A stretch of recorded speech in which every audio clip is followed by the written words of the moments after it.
I just came across a video from the popular Rabbi Tovia singer who was offering some arguments in favor of his Jewish position for an oral Torah, an oral tradition of the first 5 books of the Bible, the Pentateuch.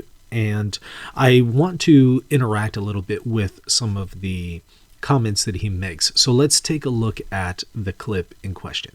Do you feel like the Talmud also is kind of like a New Testament thing where it says there were, oral traditions given and stuff like that, but the Torah never says that? Right. So let me ask you a question. When the Jewish people were given the commandments for the first time, did they receive the commandments orally or in a written form? Well, originally they were orally. Thank you very much. So what was the innovation? To write it down. Very good. All right. Now, that's an interesting claim because it is remarkably similar to what the Catholic position and also Eastern Orthodox position is on the transmission of sacred tradition. And so the idea is that the deposit of faith, divine revelation, was originally transmitted orally and then written down in the New Testament, and perhaps some components and elements of that oral transmission are still passed down today orally. And according to some theologians, this oral transmission in Catholicism and also in Eastern Orthodoxy may supplement the New Testament, whereas others feel that that oral transmission and that oral stream of divine revelation is identical in content with what is written down in the New Testament. So there's a little bit of a debate on that particular point. So what Rabbi Tovia Singer is saying for the transmission of an oral Torah, an oral law, transmitted from the time of Moses unto the present, his claim is that this is done orally, side by side with the written text, and in fact preceding the written text. On that point, there is some similarity with the notion of sacred tradition in Catholicism and Eastern Orthodoxy, but obviously differences in the content. But I do have some concerns on this idea that Moses delivered an oral Torah that has been transmitted orally and preserved unto the present and now perhaps codified in the Talmud. I have some concerns about that and some questions, but first let's look at the rest of the clip and see what else he says before I offer my thoughts. So oral Torah preceded written Torah. What was that? Right? Sorry, I didn't catch it. The oral Torah, and thank you for your question. I mean, that's excellent. But the Torah was originally given orally. It was an oral Torah first. And I think people have this question because they just assume that the first God gave a written Torah and Moses just writes down scrolls for all the tribes, Ark of the Covenant, and then the rabbis later came up with an oral commandments. And then people then think, oh, this must be Rabbinic Judaism, and more importantly, this must be a later innovation, and by implication, it therefore is not valid because it's a later accretion.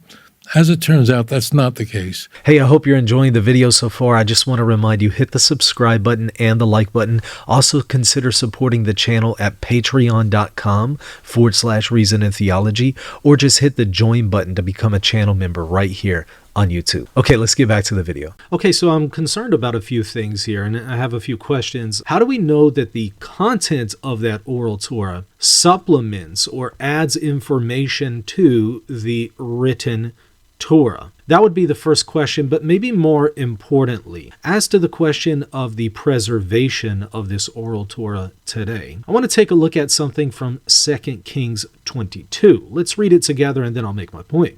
Hilkiah the high priest said to Shaphan the secretary, I have found the book of the law. That's most likely the book of Deuteronomy or perhaps the Torah, the first 5 books of the Bible. More broadly, I have found the book of the law in the temple of the Lord. He gave it to Shaphan, who read it. Then Shaphan the secretary went to the king and reported to him, your officials have paid out the money that was in the temple of the Lord and have entrusted it to the workers and supervisors at the temple. Then Shaphan the secretary informed the king, Hilkiah the priest has given me a book. And Shaphan read from it in the presence of the king. When the king heard the words of the book of the law, he tore his robes.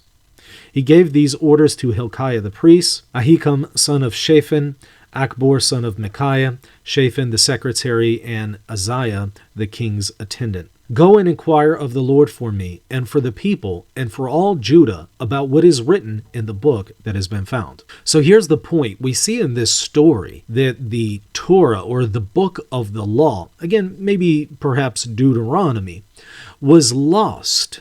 There was a period in time in which even the high priest did not know about God's word. And even if this is just the book of Deuteronomy, he's not aware of anything in reference to the entire Torah, the first 5 books of the Bible, because they are convicted of the content of the book of the law, realizing they haven't been following any of the commandments of God, not just the ones mentioned and reasserted in Deuteronomy. So they're rediscovering the Torah. It was lost for a certain period of time. Now, this can't just be a written text that was lost. It also had to be an oral transmission of the law of God, because if they had preserved an oral transmission, they would not have been convicted of sin, because they would have been keeping the commandments of God that would have been transmitted orally. But they realize they haven't been following what was written down here, either in its written form or in its oral transmission, which tells us not only was there a period in time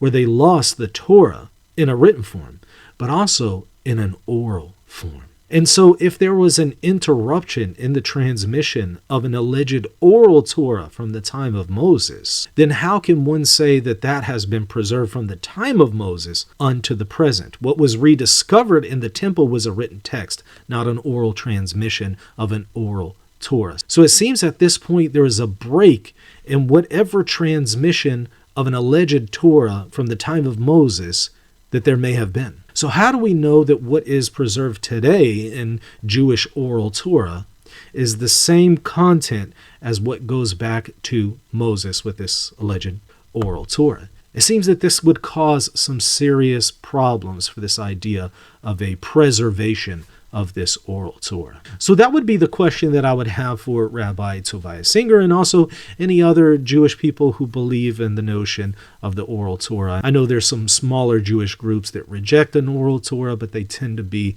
in the minority. The majority hold to this idea of an oral Torah. So my same question applies to them. And of course, if there's any viewers who are of the Jewish tradition who want to come on and have that discussion with me, I would be honored to have that conversation. So just simply feel free to reach out to me and we can make it happen. If you enjoyed this, please hit the subscribe button and the like button. We'll see you next time.